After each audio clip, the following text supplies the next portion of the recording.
Ron Howard couldn't stand him. Welcome back to the channel. Today we're stepping behind the scenes of television history to uncover the real stories behind The Andy Griffith Show and the remarkable life journey of Ron Howard. If you thought Mayberry was just a sweet slice of Americana, get ready, because what actually happened behind those white picket fences might surprise you more than you think. Before we dive in, make sure you like, share, and subscribe for more revealing stories and untold Hollywood truths. If you want to be the first to catch our next big mystery, turn on that notification bell. Our next video will be even more surprising. Introduction to The Andy Griffith Show. The Andy Griffith Show is one of television's most cherished classics, known for its gentle humor and feel-good simplicity. But did you ever wonder what really happened on that peaceful set? The show first aired on October 3, 1960, and gave audiences 8 full seasons, totaling 249 episodes, 159 filmed in black and white, and 90 in color. Sheriff Andy Taylor, played by Andy Griffith, was the beloved lawman of Mayberry, a fictional town that felt like a cozy memory of the 1950s-30s, even though it aired during the changing tides of the 1960s.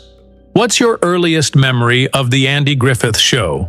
Or is this your first introduction? Drop your thoughts or favorite scenes in the comments below. We love hearing which moment still makes you smile or think.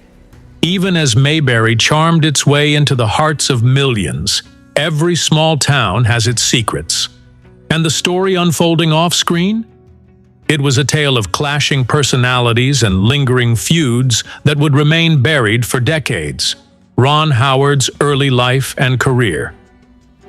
Ron Howard may be a Hollywood legend today, but he started out as America's favorite red-headed boy, Opie Taylor. Born on March 1, 1954 in Duncan, Oklahoma, Ron grew up in a family steeped in show business. His father, Vance Howard, was an actor and director, and his mother, Jean, was an actress as well. Imagine growing up in studio classrooms one moment, and then heading to a regular high school in Burbank the next. Ron made his first big splash as Opie at just 6 years old, but long before that, he was already gaining experience on shows like The Twilight Zone and Dennis the Menace. What was it like to be a kid carrying a beloved TV role? And what would it be like to grow up on a movie set? Think about that for a second. Would you want to spend your childhood in front of the camera? Let us know in the comments. Would you trade your school desk for a spot in classic TV?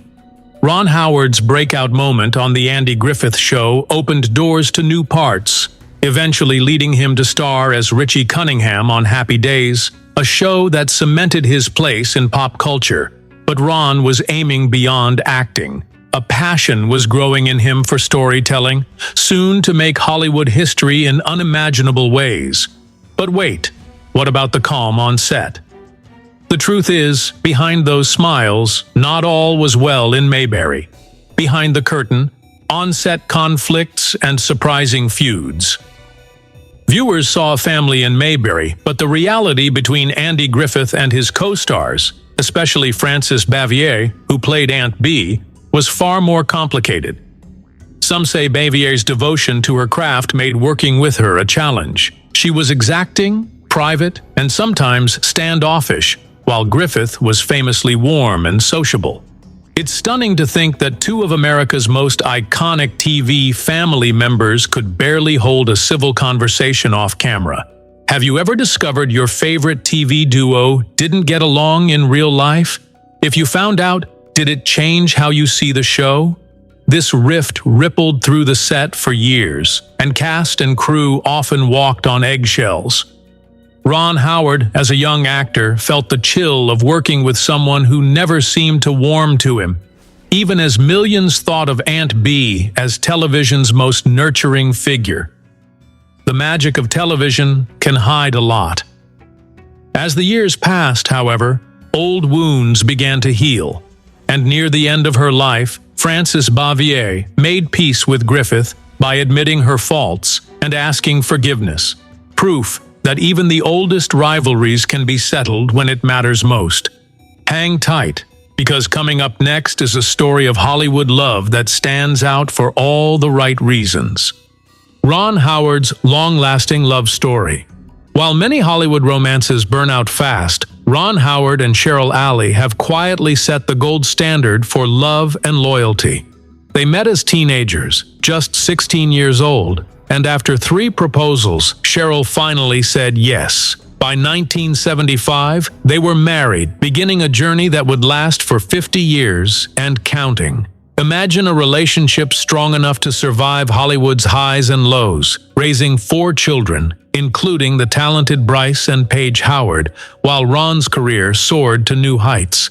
How do you think couples in the spotlight really make it work? Drop your best relationship advice, or tell us what you think their secret might be, in the comments below. For their 50th anniversary, Ron surprised Cheryl with a drive in his mint green Volkswagen Beetle, the same car from their very first date. It wasn't about luxury dinners or movie premieres. It was about honoring the moments that matter, even when the camera isn't rolling. Cheryl was always Ron's anchor, described by their daughters as the sun, the stars, and the moon. A quiet reminder that some Hollywood stories are worth believing in. Directing the new Hollywood, Ron Howard's epic leap. Ron Howard's move from actor to director would shape him into one of Hollywood's most versatile and trusted storytellers. His breakthrough came with Night Shift. Then he struck gold with hits like Splash, Willow, and eventually the Oscar-winning masterpiece, A Beautiful Mind.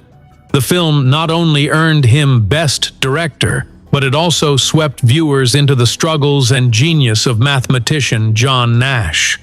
But not every success is free of controversy.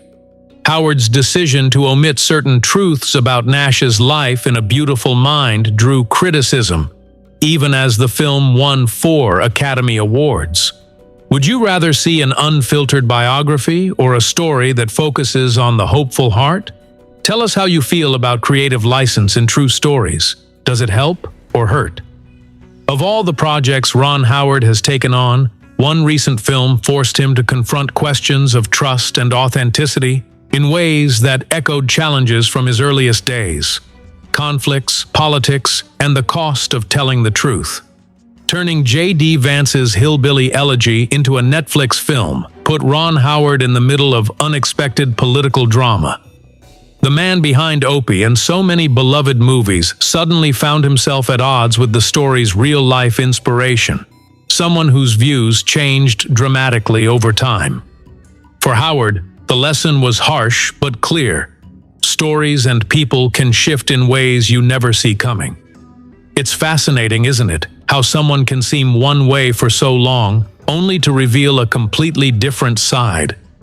Have you ever put your trust in a story or a person only to be let down? Share your experience in the comments below. Your story could help someone else feel less alone. But this isn't just about disappointment or regret.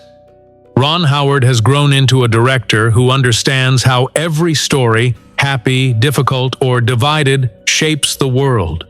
He encourages everyone to look closely, think skeptically, and above all, vote. Because the narratives we believe today will influence the headlines of tomorrow. Stay tuned, because what's coming up next on our channel will throw open the doors on Hollywood secrets you never expected. The everlasting legacy. From Mayberry to movie sets around the world, Ron Howard's influence is lasting.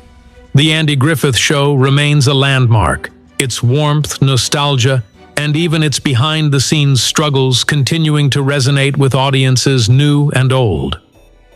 As we close today's story, make sure to like, share, and subscribe so you never miss another revealing journey through show business and beyond.